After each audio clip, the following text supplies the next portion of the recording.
तो कल हमने ना जो पढ़ा था वो फैक्टोरियल के बारे में थोड़ा पढ़ा। फंडामेंटल लॉ ऑफ मल्टीप्लिकेशन के दो लॉ थे, लॉ ऑफ एडिशन और लॉ ऑफ मल्टीप्लिकेशन, इनको हमने डिस्कस किया था। तो आज इसी को लेके चलते हैं। तो टॉपिक हमारा वही परम्यूटेशन का है।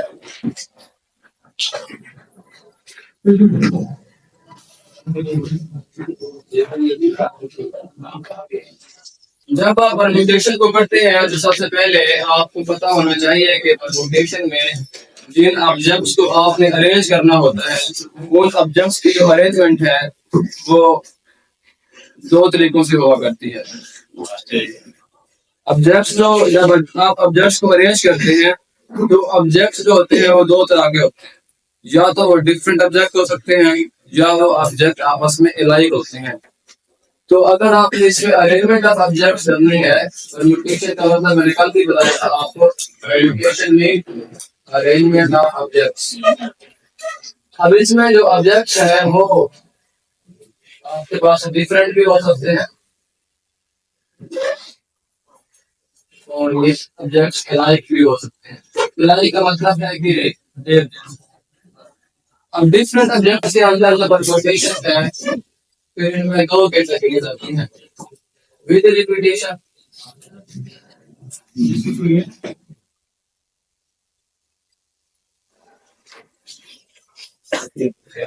और दूसरी आती है विदाउट रिपीटेशन।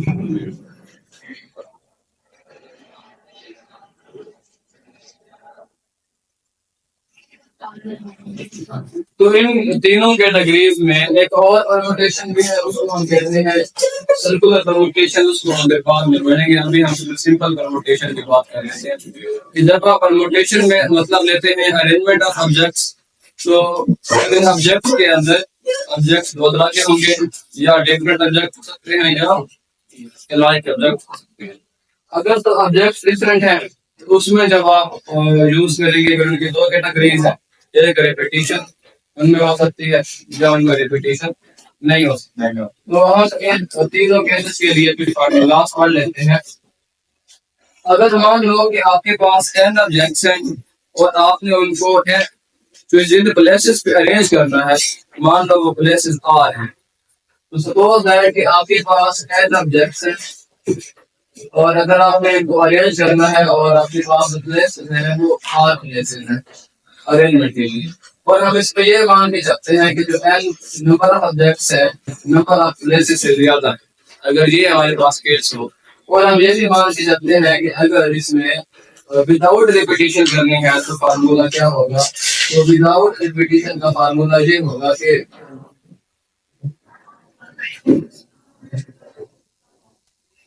इसमें हम बढ़ेंगे एल फैक्टोरियल और एन माइनस आर।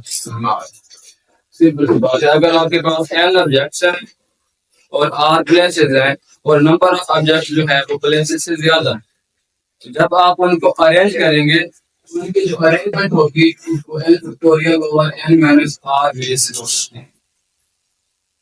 दूसरा, अगर आप इसमें देखो इसी में कि अगर आपके पास ऑब्जेक्ट्स भी एन है और जो नंबर ऑफ प्लेसेस है आर, वो इस तरह है कि आर और एन आपस में इक्वल है। यानी आर का मतलब नंबर ऑफ प्लेसेस है। अगर आर और एन आपस में इक्वल हैं तो ये इसी फिर अरेंजमेंट क्या बनेगी विदाउट रिपीटेशन।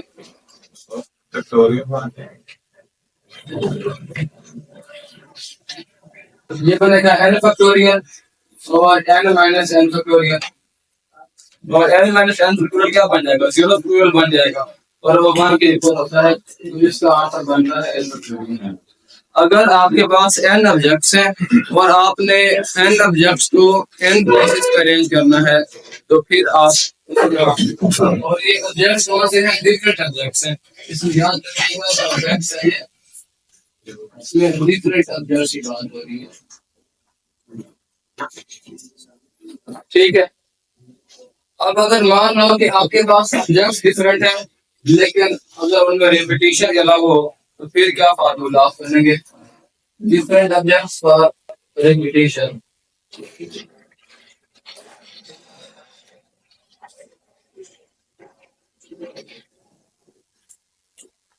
और अगर रिपीटेशन के अलावा हो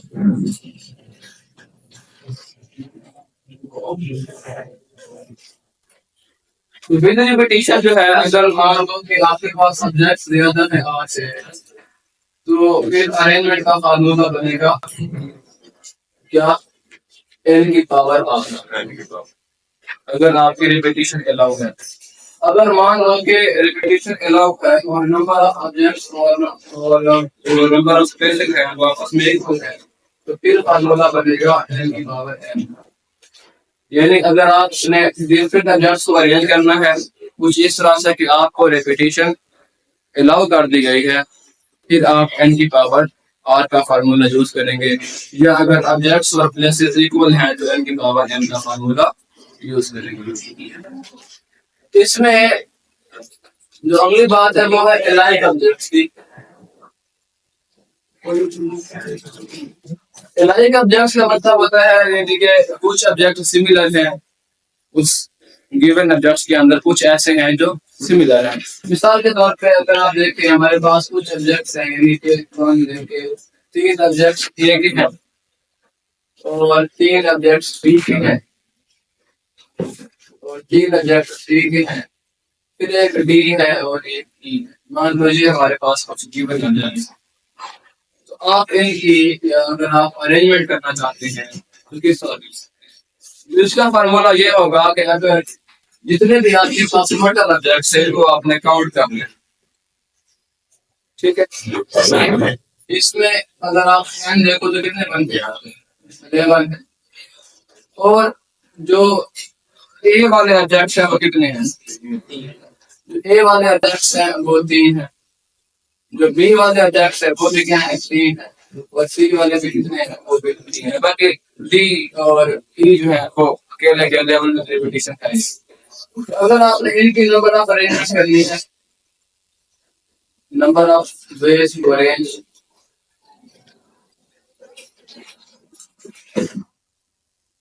तो ये बनेगा 11 का फैक्टोरियल होगा। जो आपके एक सेम तरह के ऑब्जेक्ट्स हैं उनकी फैक्टोरियल्स को आपने डिवाइड कर दिया, factorial divided by 3 factorial divided by 3 factorial.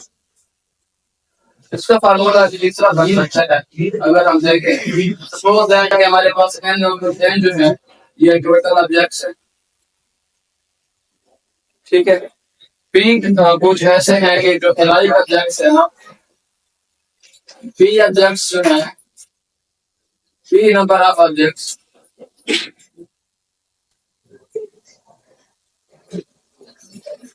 और एलाइक, ये आप मान के ऑब्जेक्ट्स कह सकते हो। सपोज दैट क्यू जो है ये वो नंबर ऑफ ऑब्जेक्ट्स है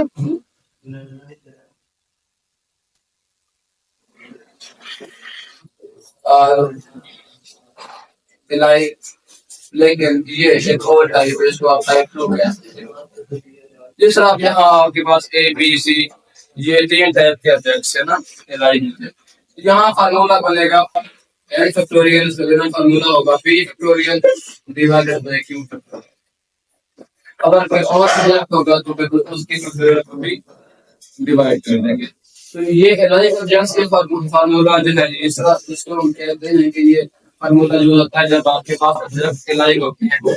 ये फार्मूला सब इस्तेमाल होते हैं जब आपके पास ऑब्जेक्ट्स डिफरेंट है लेकिन रिपीट हो रहे हैं, और ये फार्मूला आपके पास कब इस्तेमाल होंगे, ये फार्मूला कब इस्तेमाल होंगे जब ऑब्जेक्ट डिफरेंट है लेकिन रिपीट नहीं होंगे। पहले आप इन फार्मूलास को नोट कर लेते हैं, ठीक है जी सर। क्वेश्चन करने से पहले मैं आपको 2 रूल बता देता हूँ कि जब आप अरेंजमेंट करते हैं तो बाज़ दफा कंडीशंस आपके सामने होते हैं कि ऑब्जेक्ट्स आपस में इकट्ठे हैं या ऑब्जेक्ट्स आपस में अलग अलग हैं, यानी कि सेपरेशन और गैदरिंग की 2 कंडीशन समटाइम गिवन होती है। तो अगर आपके पास कंडीशन सेपरेशन की है ना, जब आपने ऑब्जेक्ट्स की सेपरेशन करनी है तो उसमें आपने यूज करना है क्या, जब आपने ऑब्जेक्ट्स की गैदरिंग करनी है तो आपने यूज करना है बॉक्स में। तो ये 2 मेथड है। अगर आपके पास बॉक्स मेथड है ये इस्तेमाल होता है जब आप ऑब्जेक्ट की गैदरिंग करते हैं।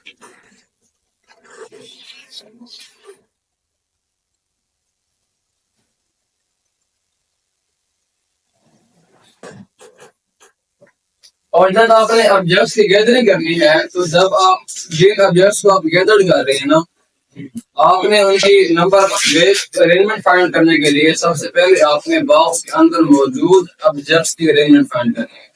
मतलब आपने पहले बॉक्स के अंदर इंटरनल परम्यूटेशन फाइंड करनी है। जब आप बॉक्स के अंदर इंटरनल परम्यूटेशन को फाइंड कर लेंगे, फिर आप उसको जो उसकी बाहर के ऑब्जेक्ट्स हैं उनकी अरेंजमेंट की बात करेंगे। जब आप बॉक्स मेथड में यूज बात करते हैं तो इसमें सबसे पहले आपने करनी है इंटरनल परम्यूटेशन। इस पे सवाल करेंगे अभी आपको इस कंसेप्ट की क्लियर जो है समझ आ जाएगी। और जो बॉक्स होगा, ये बॉक्स मेथड में जो बॉक्स होता है, बॉक्स जो है ये सिंगल एलिमेंट के तौर पे इस्तेमाल होता है। सिंगल ऑब्जेक्ट के तौर पे हम बॉक्स को यूज करते हैं। उसके बाद अगला होता है गैप में।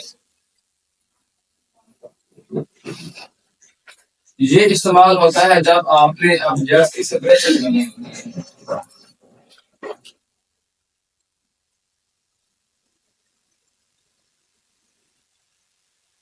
ठीक है, अगर क्वेश्चन देखिए कि फोर बॉयज हैं,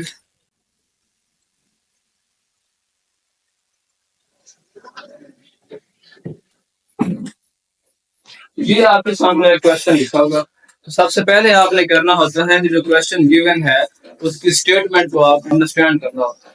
तो अगर आप इस क्वेश्चन के स्टेटमेंट को देखो तो इसमें आप 5 पार्ट नजर आते हैं। पहला पार्ट है कि वो कहते हैं कि जब आपने बॉयज को और गर्ल्स को अरेंज करना है एक लाइन के अंदर, कोई भी रिस्ट्रिक्शन नहीं है आपके पास। लेकिन आपने इसमें एक बात याद रखनी है कि जब आप लाइन में अरेंज कर रहे हैं तो जिस सीट पे किसी बॉय या गर्ल्स को आप बिठा देंगे या वो बैठ जाएगा तो उस सीट पे दूसरा तो नहीं आ सकता। तो इसमें पहली बात तो ये है कि आपको विदाउट डिस्कशन का मतलब ये है कि बॉयज और गर्ल्स किसी भी तरीके से आपस में घुल मिल सकते हैं। उनके अलग होने या गैदर होने की कोई भी कंडीशन लागू नहीं होती। सर भाई सीट्स कितनी है? फोर बॉयज और फोर गर्ल्स है तो इसका मतलब सीट्स भी आपको आठ ही होगी। उसके बाद अगर आप देखो दूसरा पार्ट है कि if all boys are together. अब यहाँ पर जो रिस्ट्रिक्शन है वो बॉयज के ऊपर है, यानी बॉयज आपस में इकट्ठे होने चाहिए। गर्ल्स के ऊपर कोई रिस्ट्रिक्शन नहीं है, चाहे तो वो इकट्ठे रह जाए वो अलग हो जाए। ठीक है बात। तीसरी बात है कि तीसरा पॉइंट है कि if all boys are together and all girls are together. लेकिन अब इसमें आपने क्या करना है कि बॉयज को अलग रखना है, यानी वो इकट्ठे रहे, और गर्ल्स फिर अलग रहे वो भी इकट्ठी। यानी कि ये तीसरी कंडीशन के साथ बात बना लिया हमने। चौथी कंडीशन ये है कि अगर जो बॉयज है वो सेपरेटेड हो। मतलब ये है कि यहाँ पे था कि बॉयज क्या हूँ दूसरे पार्ट में इकट्ठे। अब इसमें क्या कहा गया है कि बॉयज क्या हूँ सेपरेटेड हो। मतलब ये है कि बॉयज में से कोई भी दो लड़कियां आपस में इकट्ठे नहीं हो सकते। पांचवें पार्ट में हमने क्या कहा कि बॉयज भी गैदर डाउन आपस में, ये वो भी अलग अलग रहे और जो गर्ल्स है वो भी अलग अलग रहे। कोई दो लड़कियां भी आपस में इकट्ठी ना हो और कोई दो लड़के भी आपस में इकट्ठे रहे। तो ये सवाल की क्वेश्चन की स्टेटमेंट है। अब हम इसको जो है सॉल्व करने लगते हैं। जब तो इसका जरा पहला पार्ट देखो ना विदाउट रिस्ट्रिक्शन का। अब देखो आपको पता है कि टोटल जो हमारे पास ऑब्जेक्ट्स हैं तो वो कितने बनते हैं? 8 8 गर्ल्स हैं, 4 बॉयज और 10 होता है 8 ऑब्जेक्ट्स। अब इससे पहला पार्ट देखिए कि अगर आप 8 आप 8 ले लें, 8 जैसे लेते हैं। अब आपके पास है यहाँ पे बॉयज भी है, मान लें B1 B2 B3 B4, ये 4 बॉयज हैं। D1 D2 D3 D4 ये 4 गर्ल्स हैं। ये सारे सीट के ऊपर B1 के लिए अगर ये B1 बैठना चाहे तो कितने सीट्स पर कितने तरीकों से बैठ सकते हैं? तो B1 के पास बैठने की जो स्पेस है वो कितने हैं? 8। अब सपोज दैट कि B1 को आपने फर्स्ट को बिठा दिया, कहीं पर बिठा सकते हैं। मान लें फर्स्ट सीट पे बैठ गया, फर्स्ट ईयर पे बैठ गया। अब B2 जो है वो उसके पास अब बैठने कितने पेज हैं? 7 पेज है। अब मान लीजिए यहाँ पर B2 बैठ गया। अब कोई रिस्ट्रिक्शन नहीं है कि को B2 कहाँ जहाँ चाहे बैठ सकता है, उसको कोई रिस्ट्रिक्शन नहीं है। अब सपोज दैट B3 है, अब इसके पास बैठने के लिए 6 ऑप्शन है, 6 पेज है। सपोज दैट B3 कहता है कि मैं यहाँ पर B3 के पास 6 ऑप्शन आपको यहाँ बैठ गया। आप B4 के पास कितने ऑप्शन है? 5। B4 यहाँ जाए बैठ, B4 कहता है मैं यहाँ B4 पास 5 ऑप्शन दी, वो भी अब सीट पे बैठ गया। अब गर्ल्स की बारी है। अब गर्ल्स की अगर आप बात करें तो उनके पास जीवन के पास ऑप्शन है। तो मान लो जीवन यहाँ बैठे, फिर जीवन के पास कितने होंगे ऑप्शन? 3 ऑप्शन होंगे। और जीवन के पास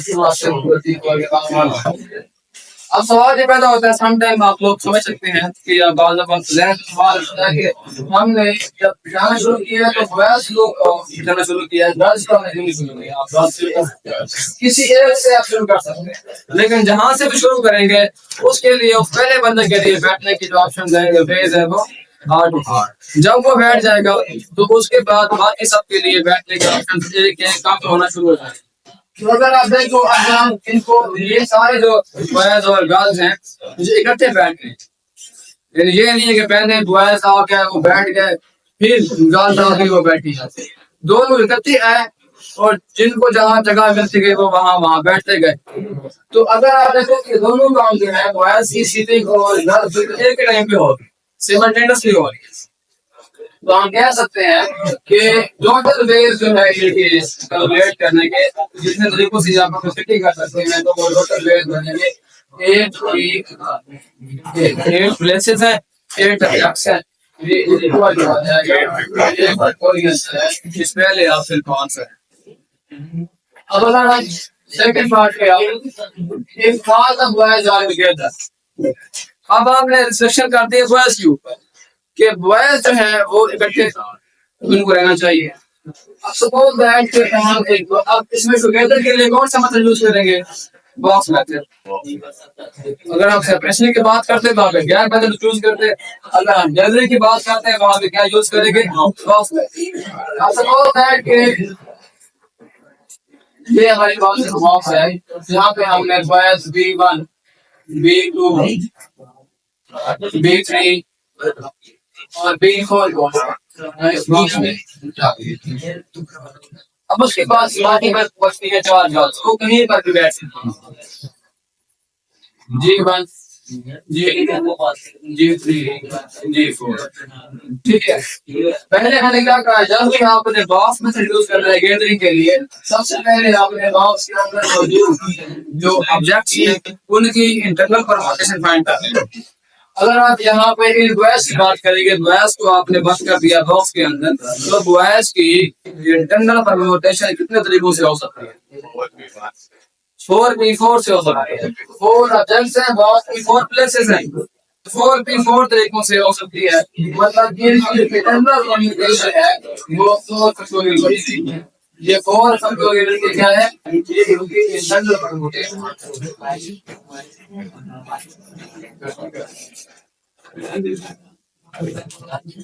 सर अगर 5 होता तो 5 के साथ हाँ जी। अब हमारे पास मैंने आपको ये भी कहा था कि बॉक्स तो होगा वो एक सिंगल एलिमेंट का बेस होगा। मतलब अगर आप ये देखें हमारे पास 4 गर्ल्स हैं तो उनमें 5 वाले को और एलिमेंट भी है, वो ये बॉक्स खुद है, ये बॉक्स खुद भी तो है ना। अब देखो हो सकता है ये गैदरिंग है ये G1 और G2 के दरमियान हो जाए, या गैदरिंग जो है G2 G3 के दरमियान हो जाए। तो मतलब ये है कि अब आपके पास 5 ऑब्जेक्ट्स हैं और 5 प्लेसेस बन सकती है। तो अगर हम इनकी एक्सटर्नल परमुटेशन की बात करें, जिनमें एक बॉक्स में शामिल है और होती है, तो इनकी एक्सटर्नल परमुटेशन जो है ये बनेगी 5 के बाद। तो टोटल परमुटेशन क्या बनेगी?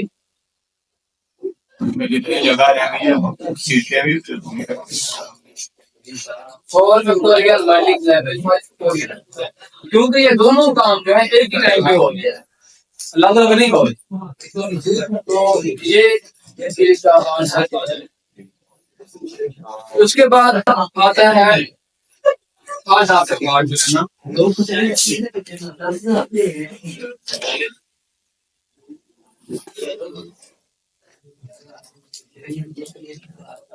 अगर आप थर्ड ऑप्शन पे जाए तो आपको नजर आएगा कि वहां पे कह रहे हैं कि all boys together and all girls together, लेकिन अब हमारे पास कितने बॉक्स बनेंगे? 2 बॉक्स।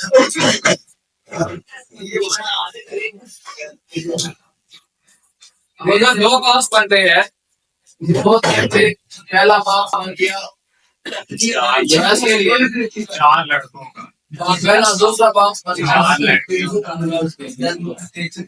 यहाँ पे मान लेते हैं कि बी बी बी और आ गए यहाँ पे G1 G4 आ गए। अब अगर आप इनके अरेंजमेंट करते हैं तो कितने तरीकों से आप इनको अरेंज कर सकते हैं? देखो, पहले आप क्या करेंगे, बॉक्सेस के अंदर की परम्यूटेशन फाइंड करेंगे, अरेंजमेंट फाइंड करेंगे। अगर आप इनको देखो तो ये जो है वह ये 4 फैक्टोरियल से अरेंज हो सकते हैं, ये गर्ल्स भी 4 फैक्टोरियल से अरेंज हो सकते हैं। फिर आपके पास देखो जो 2, अगर आप इसको पैर से देखो ना, आपके पास 2 ऑब्जेक्ट्स हैं। अब इन 2 को अगर आप अरेंज करना है तो 2 फैक्टोरियल वे से आप इनको अरेंज कर सकते हो। तो टोटल अरेंजमेंट क्या बनेगी? तो नंबर ऑफ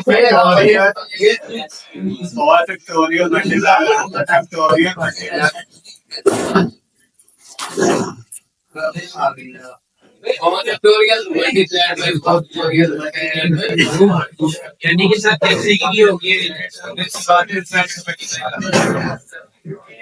उसके बाद आ जाता है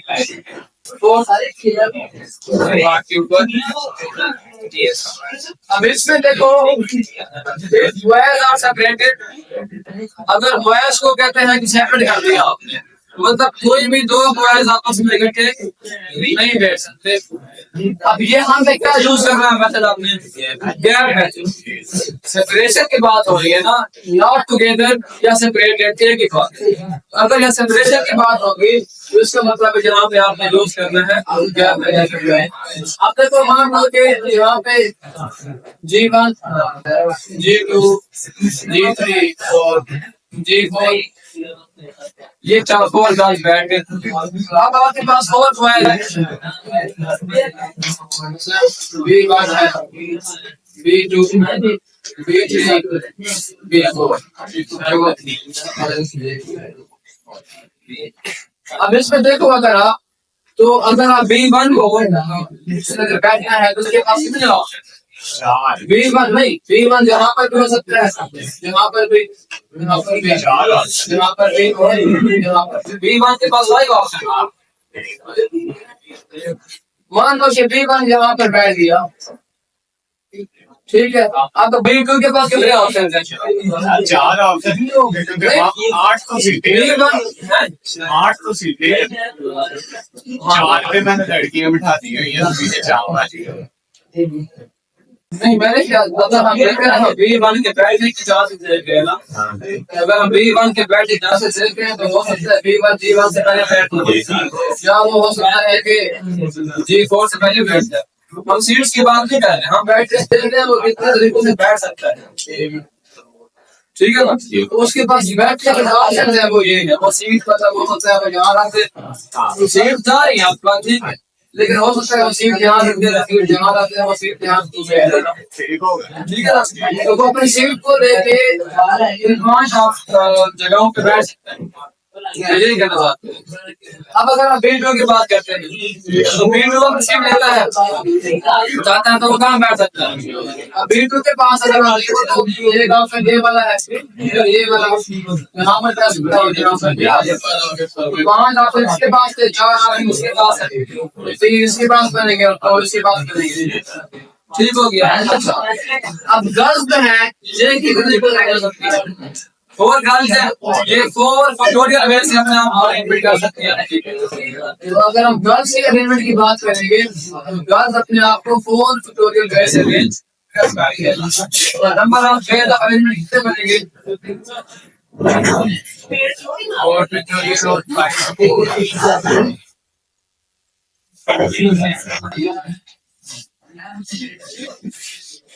ये मैंने कहा बहुत ही बढ़िया मल्टीप्लाई 5 मल्टीप्लाई 4 मल्टीप्लाई 10 इसी तरह जो पांचवा आपका है ना वो कहता है कि ना ही ऑब्जेक्ट्स आपस में वो वहां पे यहाँ पे फैक्टोरियल आएगा वो नंबर लगेगा। तो अगर आप यहाँ पे पांचवी आप उसके बाद तो देखो ना, यहाँ पे आपको क्या बताता है कि ना ही दो बॉयज आपस में करते हैं, ना ही दो गर्ल्स आपस में करते हैं। अब इसको जरा अगर हम यहाँ पे एक्सप्लेन करें,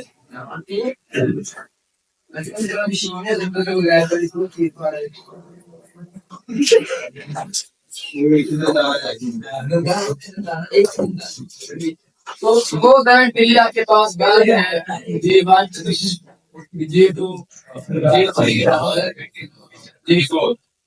अब आपके पास 4 है ना, और हम ये कह रहे हैं कि बॉयज आपस में इकट्ठे नहीं होने चाहिए, सारे गर्ल आपस में इकट्ठे हैं। उसका मतलब है कि इनको हमें सेपरेट रखना है, इनके दरमियान हम बॉयज अगर हम देखें तो या तो अगर पहला एक हुआ यहाँ पे आता है तो दूसरा यहाँ पे आ सकता है, वहाँ पर आ सकता है या उसके पास है। अगर हम उसको यहाँ नहीं बिठाते, मान लो अगर हम उसको यहाँ बिठाते फिर ये दो आपस में क्या हो जाएंगे,